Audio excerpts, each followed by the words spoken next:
siang semua. Selamat berjumpa di pembelajaran OTK Keuangan. Pada pertemuan yang lalu kita sudah membahas tentang tipe-tipe anggaran. Ada berapa tipe? 14. Masih hafal? Sebutkan beberapa saja, misalnya ada tipe penjualan, tipe anggaran biaya tenaga kerja, tipe biaya produksi, tipe biaya overhead, tipe anggaran pertanggungjawaban, dan lain-lain ya. Ada 14. Nah, salah satunya siang hari ini kita akan mencoba mendalami tentang tipe anggaran kas. Kalau di dalam urutan 14 tipe tadi, urutan yang ke-11 yaitu anggaran kas. Nah, yang akan kita pelajari apa? Tahapan penyusunannya. Mulai dari mana cara menyusun anggaran, khususnya anggaran dengan tipe anggaran kas. Gitu ya. Di hadapan kalian sudah ada rekan kalian, nama Runi ya, nanti memperkenalkan dulu dan menyampaikan materi tentang tahap penyusunan anggaran kas. Silakan. Terima kasih Pak Aziz atas kesempatan yang diberikan. Perkenalkan, nama saya Runi Wahyu Astari, kelas 11 OTKP, nomor absen 23. Di sini saya ingin menyampaikan sedikit tentang materi tahap penyusunan anggaran kas. Di tahapan ini ada 6 tahap. Yang pertama ada tentukan arus kas masuk dalam sebulan. Jenis analisis arus kas ini disebut dengan persiapan dan analisis penganggaran kas. Jika baru memulai bisnis, harus memiliki saldo awal dalam bentuk tunai yang ingin dimiliki setiap bulan. Selanjutnya ada tentukan arus kas keluar dari perusahaan dalam sebulan. Perusahaan akan memiliki pengeluaran setiap bulan, misalnya membeli alat tulis perlengkapan kantor, menggaji karyawan, perbaikan kendaraan apabila ada yang rusak. Yang ketiga, arus kas masuk dalam perusahaan harus lebih besar dari arus keluar. Arus kas masuk bulanan harus direncanakan dengan hati-hati dan arus keluar harus diminimalkan supaya cukup untuk menjalankan sebuah perusahaan. Yang keempat, saldo akhir untuk bulan pertama menjadi saldo akhir untuk bulan kedua. Salah satu aturan penting dan mendasar dalam membuat anggaran kas adalah memasukkan saldo bulan pertama menjadi saldo awal. Jika arus kas berubah negatif, harus meminjam uang. Dalam bisnis, piutang atau uang pinjaman bukanlah konsep baru. Jika arus kas berubah negatif, tidak ada salahnya jika harus meminjam uang untuk menutupi kekurangan kas untuk bulan itu. Pinjaman ini bisa dari saudara, keluarga, ataupun lainnya. Yang terakhir, konsisten dengan anggaran kas selama periode yang direncanakan. Terus lakukan anggaran kas setiap bulan, usahakan pinjaman seminimal mungkin, dan arus kas masuk harus lebih besar dari arus keluar. Coba ditawarkan kalau ada yang mau ditanyakan. Apakah ada yang ditanyakan? Tidak ada, boleh ditutup. Sekian materi yang dapat saya sampaikan mengenai tahap penyusunan anggaran kas. Kurang lebihnya saya mohon maaf. Assalamualaikum warahmatullahi wabarakatuh.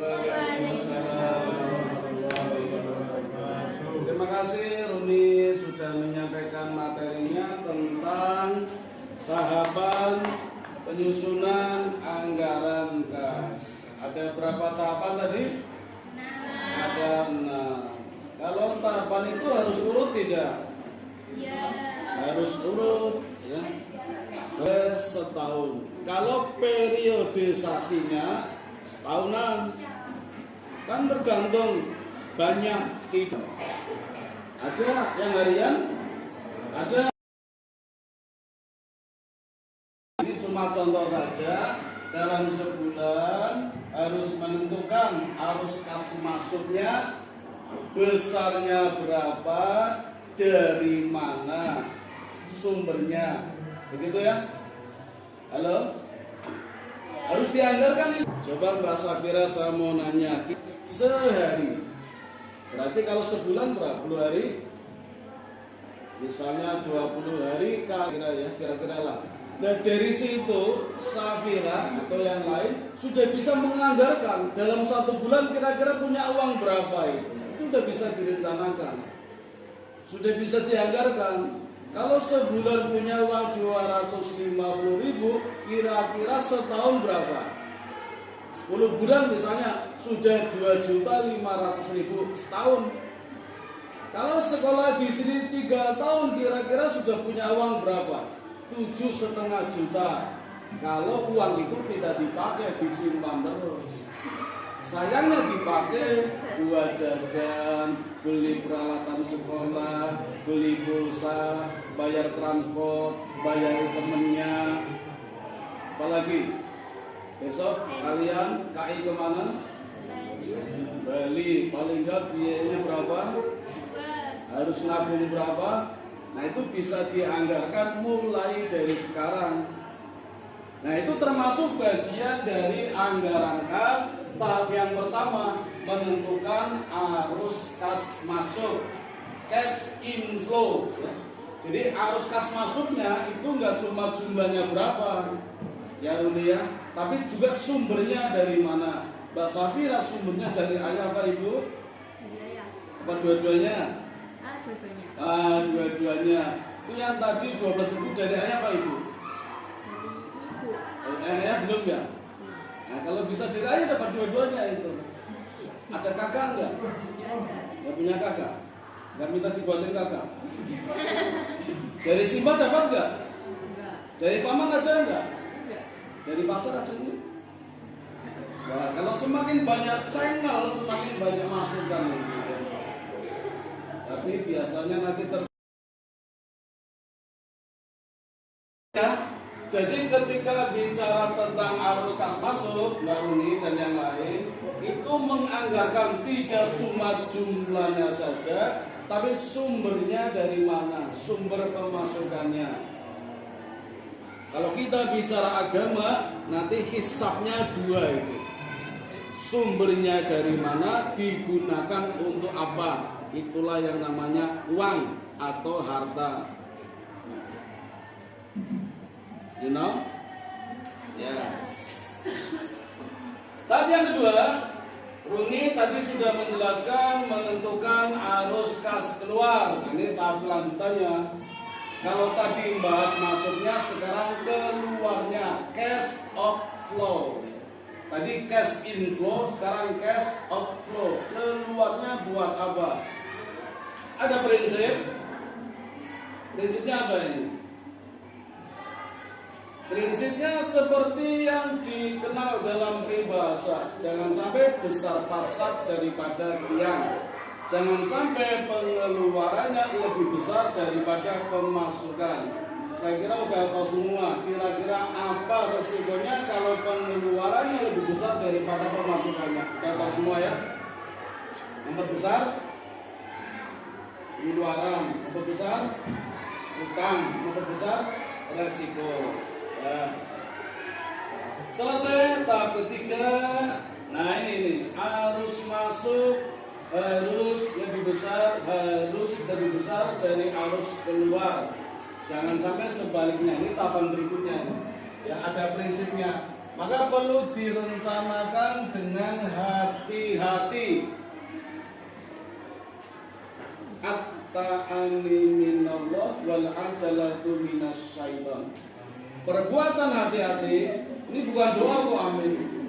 Ini prinsip perbuatan hati-hati, perbuatan yang direncanakan itu disenangi Allah daripada perbuatan yang tergesa-gesa tanpa perencanaan, termasuk perbuatan setan. Saya ulangi, at-ta'ani minallah wal ajalatu minas syaitan. Nah ini yang prinsip. Nah setelah itu dengan membandingkan arus kas masuk dengan arus kas keluar, tentu akan diperoleh saldo akhir. Kira-kira saldo akhirnya positif atau negatif? Bisa positif, bisa negatif. Bila mana saldo akhir bisa positif? Kalau pemasukannya lebih besar daripada pengeluarannya. Bila mana saldo akhirnya bisa negatif? Kalau arus kas keluar lebih besar dari arus kas masuk, itu jadi negatif. Nah, ada prinsip, perhatikan, saldo bulan pertama, saldo akhir ya, saldo akhir bulan pertama menjadi saldo awal bulan kedua ya, bulan kedua ya. Ini prinsipnya. Ini bisa dilanjutkan, saldo akhir bulan kedua menjadi saldo awal bulan ketiga, saldo akhir bulan ketiga menjadi saldo awal bulan keempat, saldo akhir bulan ke-12 menjadi saldo awal bulan pertama tahun berikutnya. Begitu ya. Ini prinsip. Nanti kita ketemu terus kalau sudah bicara tentang laporan keuangan secara kuantitatif. Sementara kita baru bicara tentang kualitatif ya. Sementara ya, sabar. Habis PKL nanti mungkin.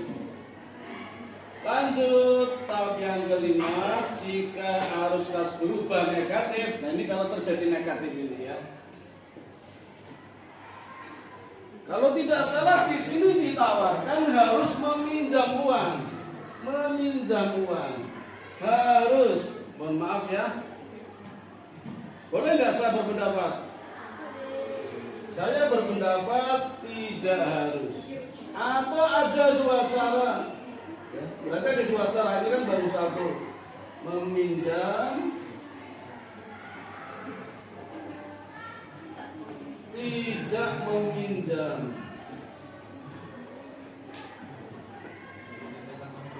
Mbak Runi tadi menawarkan meminjam. Pinjam sama keluarga kalau nggak salah, pinjam sama teman. Ini kan masalah perusahaan. Kira-kira pinjam sama keluarga, keluarga yang mana, keluarga yang seperti apa, yang kira-kira uang pinjamannya bisa menopang kehidupan perusahaan. Hebat sekali ya. Yang sering terbalik, keluarga pinjam sama perusahaan, ini perusahaan sama pinjam sama keluarga. Ada memang, tapi kan 1001. Contoh, ini pernah terjadi. Saya pernah mengajar di satu sekolah yang mohon maaf sekolahnya Senin Kemis, Kembang Kempis, layamut walayahya, tidak bermutu banyak biaya, mati tidak, hidup pun tidak. Bayangkan masuk jam 7 pagi belum ada siswanya, siswa baru datang jam 9 pagi. Pintunya seperti bar, restoran gitu ya, di belakang. Jadi ketika guru menghadap papan tulis, begitu nengok siswanya habis. Saatnya pulang setengah 4, jam 11 siang sudah sepi pada pulang. Gurunya juga begitu, karena siswanya nggak ada, ngapain? Keluar aja jualan aja, gurunya pada jualan. Ada dulu sekolah seperti itu, dan saya pernah mengajar. On the record, jangan ya, karena kurang baik. Kalau nama baik, tak sebutkan nama sekolahnya. Suatu saat sekolah itu butuh biaya, butuh dana untuk menggaji guru-gurunya. Dari mana sekolah itu pemasukannya? Kalau siswanya nggak pada masuk, nggak pada bayar, dari mana ayo? Apakah meminjam? Kalau minjam dari siapa? Pinjam bank. Kalau pinjam bank bagaimana? Memang ada Mbak Runi inisiatif dari pimpinan yang menggadekan harta kekayaannya buat gaji gurunya. Hebat kan ya? Hebat sekali sosialnya pimpinannya. Tapi kan sangat bersiko itu. Walaupun harta pribadinya sendiri sampai digadekan untuk menggaji gurunya. Kasihan ya, gurunya sudah mengajar 3 bulan tidak gajian, uang sekolah nggak ada, terpaksa menggadaikan. Tapi mohon maaf, itu bukan cara yang baik ya, bukan cara yang baik. Jadi kalau saya boleh berpendapat, tidak seharusnya pinjam. Ada cara lain. Kira-kira apa cara lainnya? Sekolah punya usaha ya, usaha apa? Siswa dan gurunya sama-sama rajin berdoa, tahajud, istighosah, duha bersama, berdoa bersama. Jujur saja, kalian sebagai siswa pernah nggak mendoakan kebaikan buat sekolah? Nah, sempatkan, walaupun hanya setiap habis sholat zuhur atau setiap habis sholat asar, tidak langsung pergi.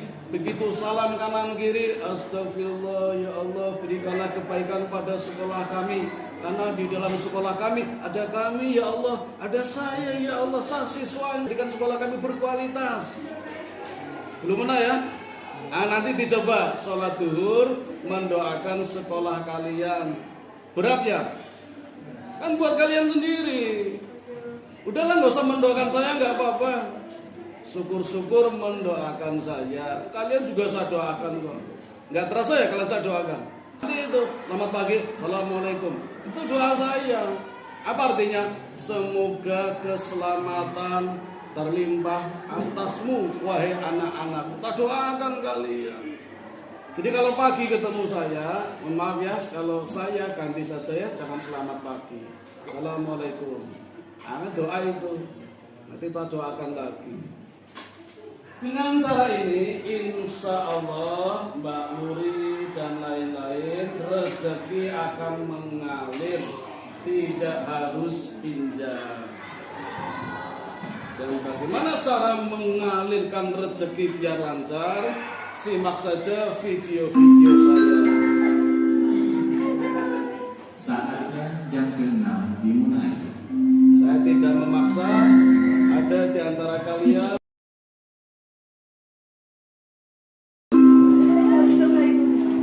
yang itu banyak tentang rezeki. Untuk menghindari pinjam, kecuali pinjam buku, boleh pinjam buku. Terakhir ya, tahap yang keenam adalah konsisten dengan anggaran kas selama periode yang direncanakan. Yang baru nih ya, yang lain, kalau konsisten dengan tahap yang keenam, tidak mungkin akan terjadi pengeluaran lebih besar daripada pemasukan, nggak mungkin. Kenapa pengeluaran bisa lebih besar? Karena tidak konsekuen dengan anggarannya. Tapi kalau konsekuen juga mungkin nggak bisa jalan ya Pak.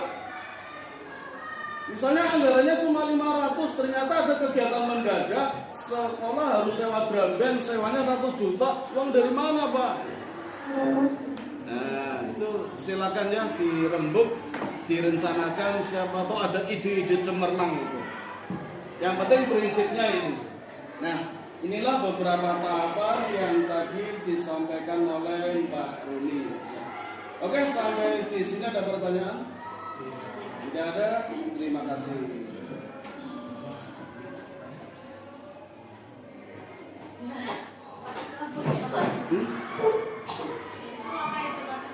Wah, terlalu panas ini.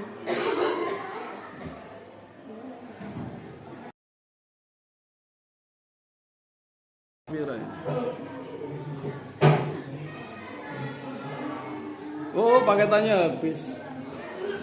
Udah biarin aja.